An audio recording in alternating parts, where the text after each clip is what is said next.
معبد کا یہ راستہ فرعون نے بنوایا تھا اور اس میں اس نے اپنے پسندیدہ خدا یعنی امون را کے ایک تو سٹیچو بنوائے اور پھر ان کے سامنے ہر سٹیچو کے سامنے فرعون کا سٹیچو بھی موجود ہے. یعنی اس طرح سے دو چیزیں معلوم ہوتی ہیں. ایک تو یہ کہ فرعون بھی اسی خدا پہ ایمان رکھتا تھا، وہ شروع سے خدا ہونے کا دعوے دار نہیں تھا، اور دوسرا یہ کہ وہ ان خداؤں کے سامنے اپنے سٹیچو کو کھڑا کر کے بتاتا تھا کہ جیسے میرے پیچھے اس خدا کا ہاتھ ہے. جیسے آج بھی ہم پنجابی میں کہتے ہیں نا کہ فلانے دی کنڈ تے فلانے دا ہاتھ تھے، تو وہ چیز یہ شو کرتا تھا لوگوں کو، اور اسی لیے اس نے امون را خدا کے سٹیچو بنائے اور اس کے سامنے اس کی اپنے سٹیچو بھی موجود ہیں. لیکن یہ اتنے کلیئر نہیں ہے جتنا کہ آگے چل کے آپ اس کا سٹیچو دیکھنے والے ہیں. کرنک میں داخل ہونے کی ٹکٹ 200 ایجپشن پاؤنڈ ہے، جو میرے خریدے گئے ٹریول پیکج کے اندر ہی شامل تھی. آلریڈی میرے ٹور گائیڈ نے اس کو پرچیز کیا ہوا تھا اور میں نے یہاں پہ داخل ہونے سے پہلے یہ ٹکٹ یہاں دکھائی. معبد میں داخل ہوتے ہی ٹور گائیڈ نے بڑی عجیب بات بتائی. اس نے کہا کہ یہ وہ جگہ ہے جہاں پہ عام ایجپشن لوگ آ کے عبادت کیا کرتے تھے، ان کو یہاں سے آگے جانے کی اجازت نہیں ہوتی تھی. نہ آگے کے منظر ان کے سامنے، نہ آگے کی جو اہم چیزیں انہوں نے بنائی تھی اپنے خدائی دعوے کے مطابق وہ بھی نہیں دیکھ سکتے تھے.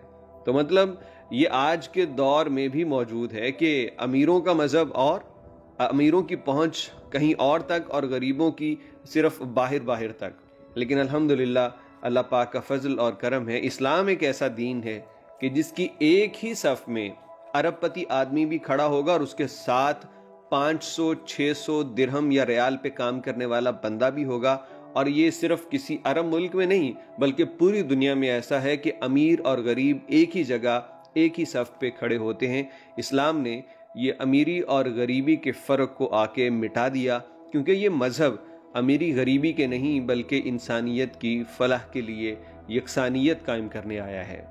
اس معبد کی وجہ شہرت ایک تو اس کا بہت بڑے ہونا ہے اور دوسرا یہاں پہ سینکڑوں کی تعداد میں بڑے بڑے پلرز کا ہونا ہے. ان پلرز کے بارے میں اور بھی کئی چیزیں آپ آگے دیکھنے والے ہیں، لیکن یہاں پہ ایک یہ نظارہ دیکھیے کہ یہ پلرز بنے کیسے. تو یہ انکمپلیٹ ہے، ایک مکمل بنا نہیں. تو اس کے اندر آپ دیکھ لیں کہ پتھروں کو ایک دوسرے کے اوپر جوڑا گیا ہے اور بعد میں ان پتھروں کو تراش کے شکل دی جاتی ہے. لیکن ایک معمہ ابھی بھی ہے کہ آخر وہ اتنا اونچائی تک جایا کیسے کرتے، اور اس کے اوپر ان تمام کالمز کے اوپر انہوں نے جو بڑے بڑے پتھر رکھے ہوئے ہیں وہ آخر وہاں تک کیسے پہنچے. تو یہ آگے چل کے جہاں زیادہ کالمز ہیں وہاں پہ آپ کو بتائیں گے. اور یہاں بھی نیچے امون را خدا کے مجسمے اور اس کے آگے فرعون کے مجسمے بڑی تعداد میں لگائے گئے ہیں. اپنی حیرت میں مزید اضافہ کرتے چلیے کہ یہ جو آپ دیواریں دیکھ رہے ہیں ان کو اس مندر کے گیٹ کہا جاتا ہے، اور یہ حیرانگی کی بات ہے کہ یہ کچی مٹی سے بنے ہیں اور پھر بھی اتنے سالوں کے باوجود یہاں پہ موجود ہیں. اور ان کو بنانے کا طریقہ آپ جان ہی چکے ہیں کہ ان کے پیچھے ایک ڈھلوان سی سپورٹ بنائی جاتی، اس پہ کھڑے ہو کے ان کی تعمیر ہوتی.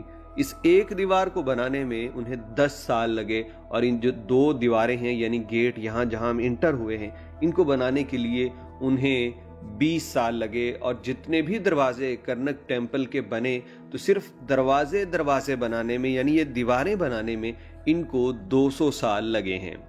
Who for the king Ramses the Great left it forward me is every musician because they've taken the same side of earth and one for him as a god.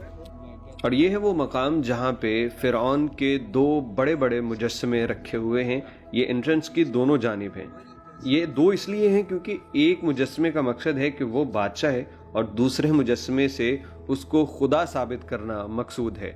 ایک مجسمے کے نیچے ٹانگ کے قریب ایک چھوٹا سا مجسمہ بھی ہے جس کے متعلق یہ کہا گیا ہے کہ یہ فرعون کی بیوی تھی. کرنک ٹیمپل کے اس حصے میں آپ جہاں بھی جائیں گے آپ کو ہر جگہ فرعون کی مورتیاں اور اس کا نام ہی نظر آئے گا، کیونکہ وہ لوگوں کے دلوں میں اپنی دھاک بٹھانا چاہتا تھا. فرعون کے مجسمے کے پیچھے ہی وہ ہال ہے جو اس مندر کی سب سے زیادہ شہرت کی وجہ ہے. اس ہال کے اندر دونوں اطراف میں سینکڑوں بڑے بڑے پلرز ہیں اور ہر ایک پلر کی اونچائی 20 میٹر کے قریب ہے. آپ یہ پلر دیکھیے, کیا ہی شاندار قسم کا ان کی ایک لک ہے, بڑی امپریسو. اور ہزاروں سال پہلے جب لوگ اپنا ایک گھر بنانے کے بھی قابل نہیں تھے, ان چیزوں کو بنا دیا اور پورا ایک ضابطے کے ساتھ. اگر آپ فزکس کی اس میں رولز دیکھیں, ان کی ڈائریکشنز دیکھیں, ہر ایک چیز نپے تلے انداز میں یہاں پہ موجود ہے. اور ان کو بنانے کا طریقہ آپ کو بتاتے ہیں کہ یہاں 2 باتیں پائی جاتی ہیں. ایک تو یہ ہے کہ کسی مشین کے ذریعے ان پلرز کو یہاں پہ اٹھایا گیا, اور دوسری اہم بات یہ بتائی جاتی ہے کہ اس جگہ کو مکمل ریت کے ساتھ بھرا گیا. یعنی پہلے تھوڑا سا وہ پلر بنا لیتے, پھر ریت سے بھرتے, ریت کے اوپر کھڑے ہو کے پھر اور پلر بناتے, اور یوں اوپر تک وہ گئے, پلرز بنا لیے, اور پھر آہستہ آہستہ ریت نکال لی.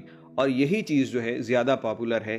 اور اب آپ کو اس ویڈیو کا انتہائی اہم ترین حصہ اس کی جانب لے کے جاتے ہیں کہ جیسا ہم نے لکھا کہ فرعون ایک ڈرپوک بادشاہ تھا. خدائی کا دعوے دار ہونے کے باوجود اس کی حرکتیں ایسی تھیں جو کوئی سینسیبل بندہ نہیں کر سکتا. Who wrote his name? He, Ramses the Great. He wrote his name about 1 million times in all the whole of columns. Different sizes above the capitals, between the capitals, around the column. Small, big, medium. Small, big, medium. Medium, big, small, big.